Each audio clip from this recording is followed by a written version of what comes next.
When the first American ships appeared off the coast of Japan in 1853, they found a land frozen in time. Their arrival marked the end of Sakoku, the self-imposed isolation that had closed the country off to any foreign influence, preserving its culture unchanged for a total of 9 generations. As they walked through this strange island, one of the first things to catch the sailors' attention was the total absence of modern firearms, guns and pistols. Back in the US, kids as young as 5 could be seen training with old American-style 6-shooters. But the Japanese seemed to know nothing more powerful than a sword. What the American sailors could have never imagined, however, was that before the United States was even a country, the Japanese were producing some of the best rifles and cannons in the whole world, but mysteriously chose to forget all about them, their production forbidden by royal decree, their warriors, the mighty samurai, choosing to remain forever faithful to Kendo, the way of the sword. Exactly why this occurred remains uncertain, but at least one hypothesis suggests that although superior, modern firearms just didn't fit inside of a culture of warrior nobles, and so they were willingly forgotten, leaving behind nothing more than a word, teppo, that a local shouted when he noticed the pistols on the sailor's waist. And if the samurai can be said to have followed the way of the sword, then the Greek hoplite, the soldier who fought in the tight formation of the phalanx, followed the way of the shield, because more than the weight of their metal, these two weapons carried something far greater. They carried the most crucial ideals of the cultures that forged them for battle.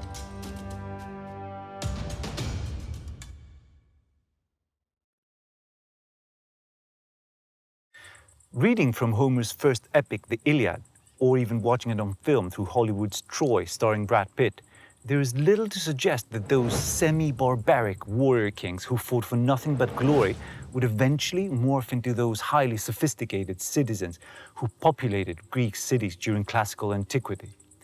But even in Homer's own lifetime, at the dawn of the 8th century before Christ, and as the Age of Heroes sang its dying song, a cultural revolution was well underway, one that would see the emergence of a new institution that spread like wildfire throughout the Greek world. It was called polis, or city-state, a community as independent as Switzerland is today, with cities like Athens and Sparta being perhaps the most memorable examples.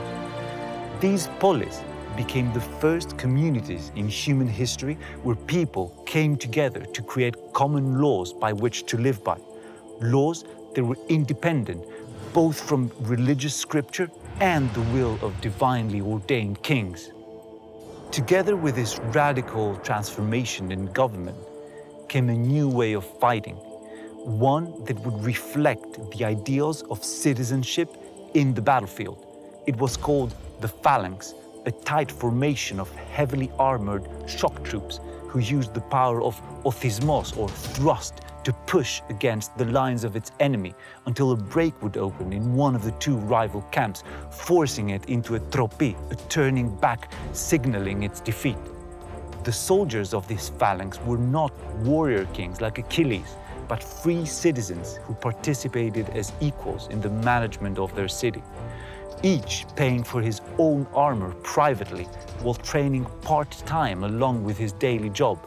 Surprisingly, and instead of a half-baked mass of amateurs, the result was the most effective military machine the world had ever seen, one that would prove its worth by defending Europe twice against the consecutive invasions of Persia, an empire that could draw resources from across Asia and could maintain an upper class of professional warriors dedicated solely to training. But even by ancient standards, and for most of their history, Greek city-state remained relatively poor, and so their citizens had to raise their new battalions from the only material they had available, themselves. As they stepped to fill the ranks, citizens became known as hoplites, a word that derives from oplon, which in modern Greek simply means weapon, but was originally used to describe the main weapon that a Greek soldier depended on, his shield. Hoplite meant shield bearer, as he was baptized after the weapon that defended him together with his city. This shield was a round piece of wood 3 feet in diameter, covered with a thin sheet of bronze. It occupied the entire left arm of each soldier, while simultaneously, and as long as he stayed in formation, it protected a part of his comrade's right. Used correctly, and by soldiers brave enough to keep the lines from breaking,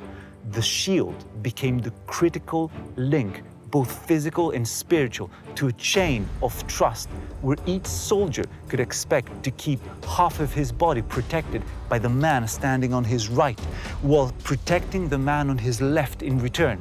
It was the same chain of trust that cities needed during peacetime, because in the absence of divine rulers, so typical of Asian kingdoms, the Greeks needed to be constantly alert and keep each other free. As the poet Alcaeus puts it, neither stone nor timber makes polis, but the men who know how to keep themselves safe. As we all know from history, of course, this radical experiment in self-rule didn't exclude the use of slaves, who composed an increasing amount of the population, nor did it come with the notion of gender equality, with women being as far from voting rights as children were. And yet, it was exactly those who enjoyed freedom the most, free adult men, who were also asked to take up arms and defend it. In the culture that quickly developed within the walls of Greek city-states, the notion that you could be called to war at any given moment was never challenged, even by the most radical of thinkers. And Socrates himself is heard chastising a friend who was out of shape, saying that one must always keep his body ready to serve the city when the time comes, as he himself had done in numerous battles. And during their short but glorious history, the phalanx and the city it protected stood side by side as expressions of the same idea, an idea that we might call political freedom, but of a type that was definitely not about inclusion, an aristocratic egalitarianism perhaps, an equality among those who bear arms and protect it. An equality that, despite what we said initially about the remoteness of Homeric heroes, still echoes in the freedoms demanded by warrior kings who stood as equals against the faceless mass of peasants and slaves that Homer cared so little about.